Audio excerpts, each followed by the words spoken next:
Hello दोस्तों, मैं अभिषेक आप सभी का स्वागत करता हूँ एक और नए वीडियो में। दोस्तों, आज के इस वीडियो में हम लोग कैपजेमिनी में जो भी प्रीवियसली आस्क्ड कोडिंग क्वेश्चन है वो हम लोग यहाँ पे सॉल्व करने वाले हैं।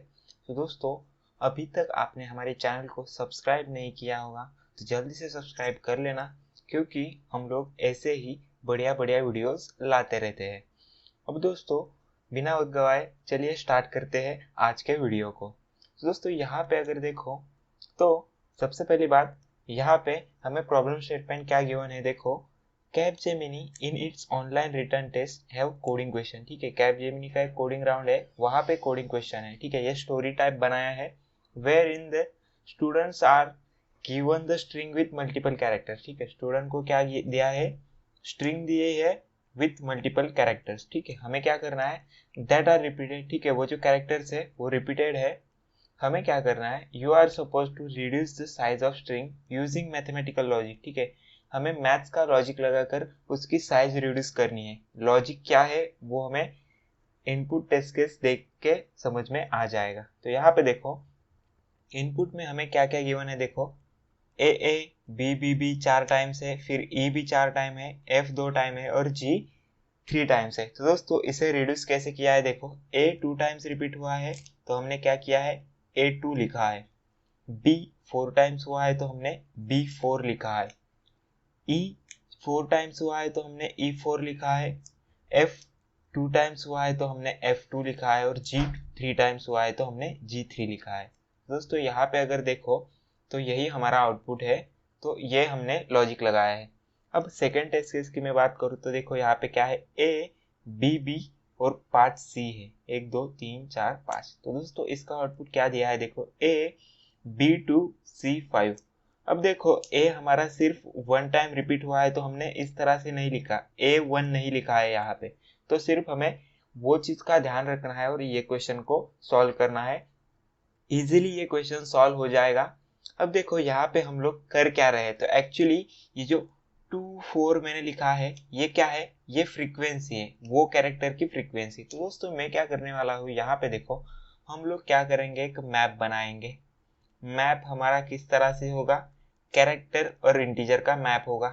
ठीक है, अब मैं क्या करूंगा, यहाँ पे देखो, सबसे पहले हमारा मैप क्या स्टोर करता है, मैप स्टोर करता है की वैल्यू पेयर। ठीक है, मैंने बहुत सारे वीडियोस में ये बताया है और डेडिकेटेडली एक मैप पे वीडियोस बनाया है। तो अगर आपने वो वीडियो नहीं देखा तो वो भी चेकआउट कर सकते हैं। तो यहाँ पे देखो, हमारी की क्या होगी, यहाँ पे देखो, सबसे पहले मैप की जो है वो यूनिक होती है। तो सबसे पहले देखो, मैप में हमारे पास आएगा ए, फिर आएगा बी और फिर आएगा सी। ये डेस्क केस की मैं बात कर रहा हूँ।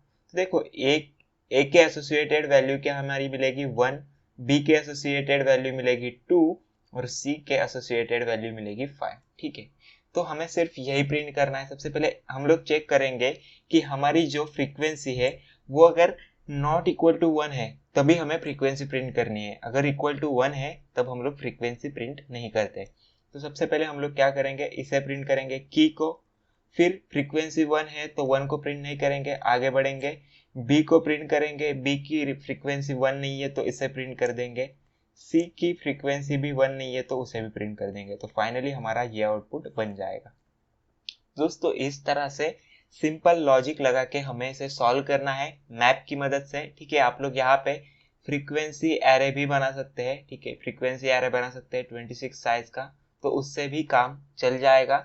लेकिन मैं प्रेफर करता हूँ मैप यूज करना, क्योंकि देखो यहाँ पे आपके हमेशा 26 एंट्री जाएगी। लेकिन यहाँ पे देखो, मैप में सिर्फ मेरी 3 एंट्री चली गई है, क्योंकि जो प्रेजेंट है वही हमारा यहाँ पे मैप में चला जाएगा। वैसे एरे के साथ नहीं है, एरे को हमें पहले ही बनाना पड़ता है, जितनी भी साइज है उसी की पहले स्पेसिफाई करनी पड़ती है। इसलिए यहाँ पे मैं मैप को प्रेफर करता हूँ। ठीक है, मैप की जगह पे मैं यहाँ पे अनऑर्डर मैप यूज करूंगा तो हमारा सॉल्यूशन और एफिशिएंट बन जाएगा। तो हम लोग यहाँ पे अनऑर्डर्ड मैप का यूज करेंगे तो हमारा क्वेश्चन जो है बड़े आसानी से सॉल्व हो जाएगा। दोस्तों, लॉजिक तो हमने समझ लिया, अब चलते हैं VS कोड में और देखते हैं मैंने इसे किस तरह से इम्प्लीमेंट किया है।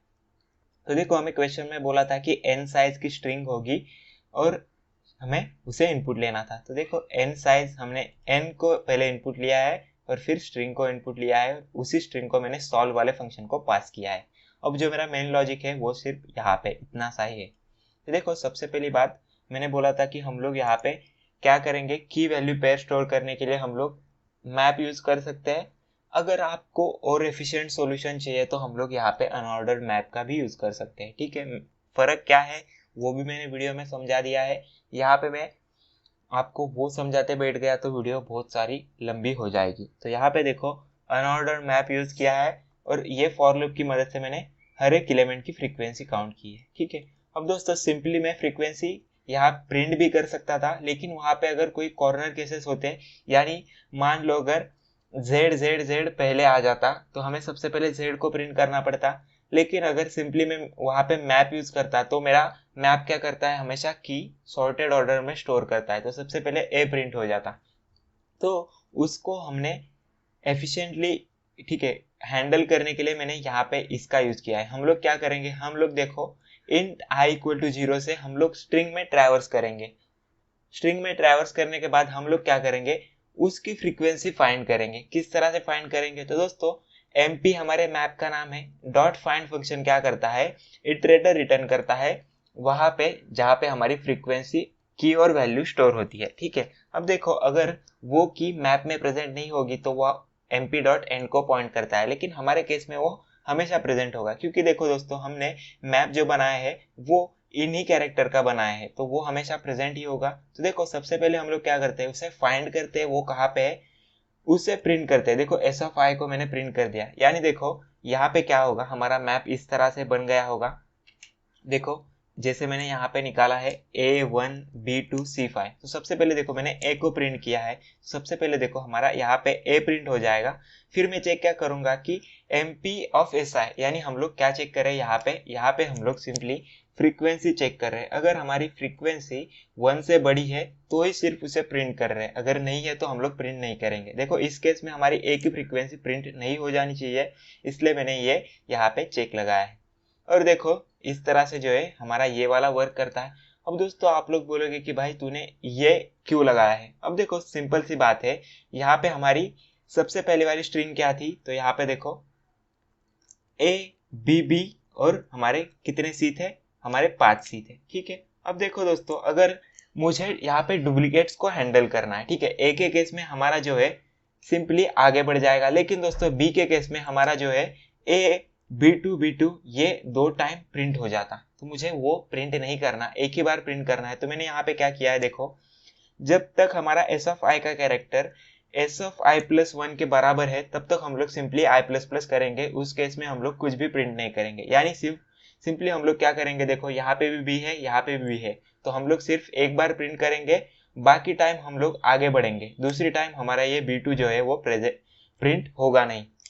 उस केस में सी के केस में देखो सबसे पहले यहाँ पे आएगा तो हमारा C5 प्रेजेंट हो जाएगा, प्रिंट हो जाएगा। अब प्रिंट होने के बाद हम लोग क्या करेंगे, हम लोग सिंपली आगे बढ़ते जाएंगे, क्योंकि दोस्तों ये वाला कैरेक्टर और ये वाला कैरेक्टर दोनों सेम है और हम लोग एंड में पहुंच जाएंगे। तो इस केस में हमारा देखो ये आउटपुट बन जाएगा। अगर मैंने यहाँ पे ये अगर नहीं लगाया तो क्या होता है, ये मैं यहाँ पे आपको रन करके भी दिखा देता हूँ।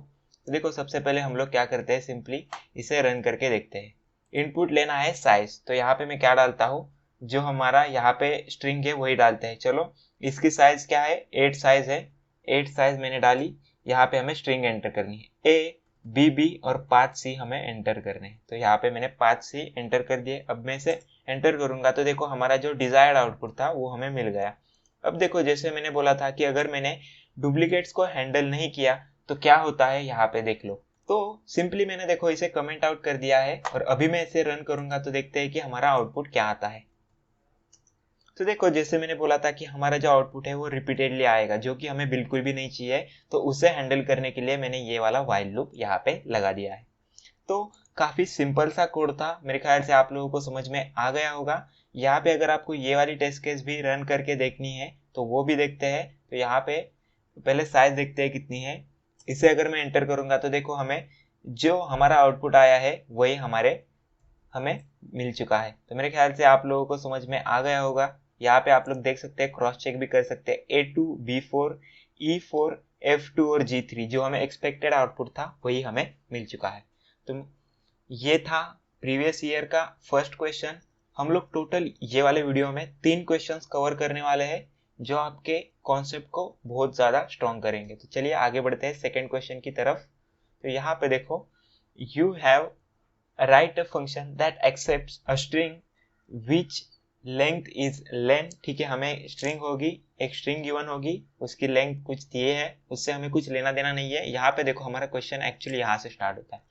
The string has some hash. ठीक है, स्ट्रिंग में हैश है, हमें क्या करना है, you have to move all the hashes to the front. ठीक है, हमें क्या करना है, सिंपली हैश जो है हमें स्ट्रिंग के फ्रंट में लाने हैं और बाकी स्ट्रिंग हमें जैसे कि तैसे प्रिंट कर देनी है। मतलब हैश निकाल के जो भी स्ट्रिंग होगी वो हमें रिटर्न कर देनी है। यहाँ पे देखो हमें इनपुट क्या गिवन है, मूव हैश, और यहाँ पे हैश दिया है, फिर से एक हैश आया है ट्रू, यहाँ पे हैश है और फ्रंट। तो हमें सिंपली क्या करना है, ये जो 3 हैश है यहाँ पे फर्स्ट, ये सेकंड और ये थर्ड, वो हमें सबसे पहले प्रिंट कर देने हैं और उसके बाद हमें जो स्ट्रिंग है वो हमें यानी मूव हैश टू फ्रंट वो हमें इस तरह से प्रिंट कर देना है, यानी हमारा सिंपली आउटपुट ये आना चाहिए। ठीक है, अब देखो दूसरी टेस्ट केस देखते हैं। मान लो हमें कुछ इस तरह से है, A hash B hash H hash I hash, इस तरह से। तो देखो यहाँ पे हैश कितने हैं, यहाँ पे हैश है 4। तो हमें सबसे पहले क्या करना है, 4 हैश प्रिंट कर देने हैं और उसके बाद जो है अभी हमारा इस तरह से प्रिंट हो जाएगा। तो ये हमारा इस तरह से आउटपुट आना चाहिए। अब देखो दोस्तों, इसे ये हो गया क्वेश्चन क्या है। अब देखते हैं कि इसे एक्चुअल में सॉल्व कैसे करना है। तो देखो सबसे पहली बात हम लोग क्या करेंगे, हमें जो भी स्ट्रिंग गिवन है, चलो मान लेते हैं यही स्ट्रिंग गिवन है। ठीक है, तो हम लोग क्या करेंगे, हम लोग फॉर लूप की मदद से ट्रैवर्स करेंगे हर एक कैरेक्टर को। हम लोग सबसे पहले 2 स्ट्रिंग बना लेंगे। ठीक है, एक स्ट्रिंग होगी हैश के लिए, यानी सिर्फ उसमें हैश स्टोर करेंगे। दूसरी स्ट्रिंग होगी हमारी विदाउट हैश वाली, यानी जिसमें हम लोग दूसरे कैरेक्टर स्टोर करेंगे। ठीक है, अब देखो अगर हम लोग यहाँ पे चेक करेंगे, इफ एक्स हमारा जो है वो अगर एक हैश है, ठीक है, हम लोग ऐसे चेक करेंगे, अगर वो हैश है तो हम लोग क्या करेंगे, उसे ऐड कर देंगे, उसे हम लोग ऐड कर देंगे हैश वाली स्ट्रिंग है, हैश प्लस असाइन, उसमें हम लोग एक्स को ऐड कर देंगे। ठीक है, एल्स हम लोग क्या करेंगे, अगर एल्स में आया है इसका मतलब वो हैश नहीं है, तो हम लोग क्या करेंगे, उसे विदाउट हैश वाले स्ट्रिंग में ऐड कर देंगे। सिंपल सा है। और हमारा जो है एंड में आउटपुट जो है वो हम लोग क्या कर देंगे, सबसे पहले हमें क्या करना है, देखो सबसे पहले बोला है कि सबसे पहले हमें फ्रंट में हैश चाहिए, तो सबसे पहले हम लोग प्रिंट कर देंगे हैश प्लस विदाउट हैश, दोनों स्ट्रिंग हमारी इस तरह से हम लोग प्रिंट कर देंगे। तो हमारा जो है फाइनल आउटपुट जो है वो बन जाएगा। तो इस तरह से बड़े ही सिंपल से एक फॉर लूप के अंदर हम लोग इसे सॉल्व कर सकते हैं। बिल्कुल कम टाइम कॉम्प्लेक्सिटी में, हम लोग बोल सकते हैं ऑर्डर ऑफ एन में हम लोग इसे सॉल्व कर रहे हैं। एन क्या है, where N is the length of string. तो उस टाइम कॉम्प्लेक्सिटी में, यानी काफी अच्छी टाइम कॉम्प्लेक्सिटी में, लीनियर टाइम कॉम्प्लेक्सिटी में हम लोग इसे सॉल्व कर रहे हैं। तो देखो दोस्तों, यहाँ पे मैं अगर बात करूँ इसके कोड की, तो बहुत ही सिंपल सा कोड है। देखो सबसे पहले हमने यहाँ पे स्ट्रिंग को इनपुट लिया है। मैंने जैसे बोला था कि हम लोग 2 स्ट्रिंग बनाएंगे, एक हैश के लिए और एक दूसरी विदाउट हैश के लिए, तो मैंने 2 स्ट्रिंग यहाँ पे बना दी है। अब देखो हर एक कैरेक्टर को हम लोग ट्रैवर्स करेंगे स्ट्रिंग के, और अगर वो हैश है तो उसे हम लोग हैश वाली स्ट्रिंग में ऐड करेंगे, अगर हैश नहीं है तो हम लोग उसे विदाउट हैश वाली स्ट्रिंग में ऐड करेंगे, और एंड में हम लोग हैश प्लस विदाउट हैश, यानी सबसे पहले हमें हैश प्रिंट होने चाहिए, तो इसलिए मैंने हैश को प्रिंट किया है एल्स, और बाद में हमने विदाउट हैश को प्रिंट किया है। तो यहाँ पे चलिए इसे रन करते हैं और यहाँ पे देखते हैं जो हमने सीखा था वो बिल्कुल सही है या नहीं। तो देखो A hash B hash H hash I hash, ठीक है, यही हमने देखा था। तो सबसे पहले 4 हैश और उसके बाद अभी प्रिंट होना चाहिए। तो देखो सबसे पहले 4 हैश प्रिंट हो चुके हैं और बाद में अभी प्रिंट हो चुका है। ठीक है, यहाँ पे ये जो टेस्ट केस है ये वाली भी हम लोग देखते हैं। दोस्तों सेकेंड जो टेस्ट केस है वो ये टेस्ट केस है कि हमें मूव हैश टू फ्रंट, ये स्ट्रिंग गिवन है और यहाँ पे बीच में हैश है। तो इसमें देखो सबसे पहले हमारे 3 हैश जो है वो प्रिंट हो चुके हैं और हमारी बाकी स्ट्रिंग यहाँ पे जैसे कि तैसे प्रिंट हो चुकी है। अगर मैं इसे यहाँ पे कॉपी करूँ तो यहाँ पे अगर आपको दिखाओ हमारा जो आउटपुट आया है वो डिजायर्ड आउटपुट था, वो देखो बिल्कुल एकदम मैच हो रहा है। तो मेरे ख्याल से आप लोगों को सेकेंड क्वेश्चन भी समझ में आ गया होगा। तो दोस्तों अब बढ़ते हैं हमारे आज के थर्ड क्वेश्चन की तरफ, जो मैंने प्रीवियस ईयर से उठा लिया है। तो यहाँ पे देखो you are given an array of integer, ठीक है, हमें एक इंटीजर का एरे गिवन है। Print the number of time each integer has occurred in the array, ठीक है, हमें सिंपली क्या करना है, एरे में जो भी एलिमेंट है वो कितने टाइम ऑकर हुआ है वो हमें प्रिंट करना है। यानी सिंपली हमें क्या करनी है, फ्रीक्वेंसी प्रिंट करनी है। फ्रीक्वेंसी के लिए हम लोग यहाँ पे क्या यूज कर सकते हैं, हम लोग यहाँ पे मैप यूज कर सकते हैं, हम लोग यहाँ पे फ्रीक्वेंसी एरे यूज कर सकते हैं, ठीक है। अगेन मैं यहाँ पे मैप यूज करके इस सॉल्यूशन को करने वाला हूँ। तो देखो यहाँ पे हम लोग मैप बनाएंगे, यहाँ पे इंटीजर कॉमा इंटीजर का, क्यों इंटीजर कॉमा इंटीजर का, तो देखो हमारी यहाँ पे की भी यहाँ पे देखो इंटीजर ही है, और हमारी वैल्यू क्या होगी, वैल्यू तो हमारी इंटीजर ही होगी क्योंकि वो हमारी क्या है, फ्रीक्वेंसी है। तो देखो सबसे पहली बात हम लोग मैप में एलिमेंट को इंसर्ट करेंगे। तो देखो 1 के एसोसिएटेड क्या इंसर्ट होगा, देखो 1 कितने टाइम ऑकर हुआ है, 1 2 3 टाइम ऑकर हुआ है, तो 1 के एसोसिएटेड वैल्यू जो है वो 3 होगी, ठीक है। 2 के रिलेटेड क्या वैल्यू हमारी प्रिंट होगी, तो देखो 2 हमारा 2 टाइम्स ऑकर हुआ है, तो देखो 2 के रिलेटेड हमारी 2 वैल्यू होगी। 3 हमारा देखो 2 टाइम्स ऑकर हुआ है, तो 3 की एसोसिएटेड वैल्यू होगी 2। 4 हमारा अकर हुआ है 2 टाइम्स, तो 4 के एसोसिएटेड वैल्यू होगी 2। 5 हमारा 1 टाइम ही हुआ है, तो 5 के एसोसिएटेड वैल्यू होगी 1। अब देखो दोस्तों हम लोग सिंपली क्या करेंगे, एंड में हम लोग मैप को ट्रैवर्स करेंगे। मैप में ट्रैवर्स करते समय हम लोग प्रिंट क्या कर देंगे, हम लोग सबसे पहले हम लोग इसे प्रिंट कर देंगे। तो इसे हम लोग किस तरह से पॉइंट कर सकते हैं, अगर हमने इटरेटर बना दिया तो ये it.first होता है ये वाला, और ये होता है it.second। तो दोस्तों हम लोग क्या करेंगे, सिंपली देखो यहाँ पे प्रिंट करेंगे it.first, हम लोग सी आउट क्या करेंगे, सी आउट करेंगे it.first, यहाँ पे हम लोग दे देंगे स्पेस occurs, ठीक है, और यहाँ पे हम लोग लिख देंगे it.second, और यहाँ पे सिंपली हम लोग क्या कर देंगे टाइम्स। तो जो हमारा डिजायर्ड आउटपुट था वो हमारा बिल्कुल अच्छे से प्रिंट हो जाएगा, ठीक है। यहाँ पे देखो सबसे पहले क्या होगा, यहाँ पे अगर देखो तो it.first 1 को पॉइंट करेंगे तो यहाँ पे आएगा 1 occurs, it.second आएगा यहाँ पे 3 और टाइम्स, तो हमारा आउटपुट क्या आएगा 1 occur 3 टाइम्स। देखो यहाँ पे मैच कर रहा है। फिर 2 के साथ होगा 2 occurs 2 times, 3 occur 2 times, 4 occur 2 times, और इस तरह से जो है हमारा फाइनल आउटपुट जो है वो आ जाएगा। तो मेरे ख्याल से आप लोगों को आइडिया समझ में आ गया होगा कि किस तरह से इसे इम्प्लीमेंट करना है।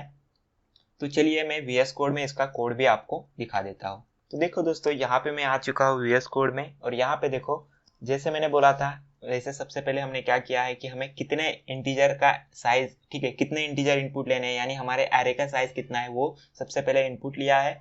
फिर मैंने क्या किया है, देखो हमने यहाँ पे एरे बनाया है उतने साइज का, और यहाँ पे मैंने एक मैप भी बनाया है, और एरे के एलिमेंट को इनपुट लेते समय मैंने क्या किया है उसे मैप में भी पुश कर दिया है, तो हमारा मैप वहाँ पे रेडी हो जाएगा। तो सिंपली मैंने क्या किया है, मैप को ट्रैवर्स किया है, और जैसे मैंने समझाया था हम लोग it.first को प्रिंट करेंगे, यहाँ पे लिखेंगे बीच में जो स्टेटमेंट हमें दिया था वो लिखा है, और occurs it.second टाइम। it.first हमारा जो है की को पॉइंट कर रहा है, और it.second हमारा फ्रीक्वेंसी को पॉइंट कर रहा है। तो इससे हमारा कोड बड़े आसानी से चल जाएगा। तो यहाँ पे मैं इसे रन करके दिखा देता हूँ। तो यही एग्जांपल ले लेते हैं। तो हमारे एलिमेंट्स कितने हैं, एलिमेंट्स है 10, और क्या क्या एलिमेंट्स है 1 2 3 3 है, फिर देखो 4 1 4 है, 4 1 4।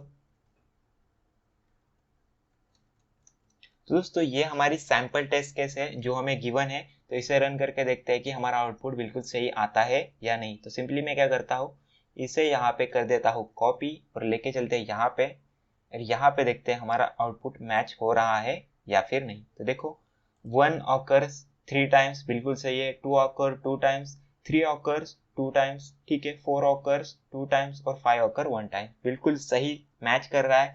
तो मेरे ख्याल से आप लोगों को समझ में आ गया होगा कि इसे किस तरह से कोड करना है। अगर आपको ये वीडियो पसंद आया होगा तो वीडियो को लाइक ज़रूर कर देना। साथ ही साथ हम लोग ऐसे ही बढ़िया बढ़िया वीडियोस लाते रहते हैं। अगर आप लोग वीडियो को मिस नहीं करना चाहते तो हमारे साथ बने रहने के लिए हमारे चैनल को सब्सक्राइब करिए, और साथ ही साथ हमारे टेलीग्राम ग्रुप को भी ज्वाइन कर लेना, जहाँ पे हम लोग ऐसे ही बढ़िया बढ़िया क्वेश्चंस और साथ ही साथ अपॉर्चुनिटीज़ के बारे में डालते रहते हैं। दोस्तों मैं मिलता हूँ आपको अगली वीडियो में, तब तक के लिए बाय बाय, टेक केयर।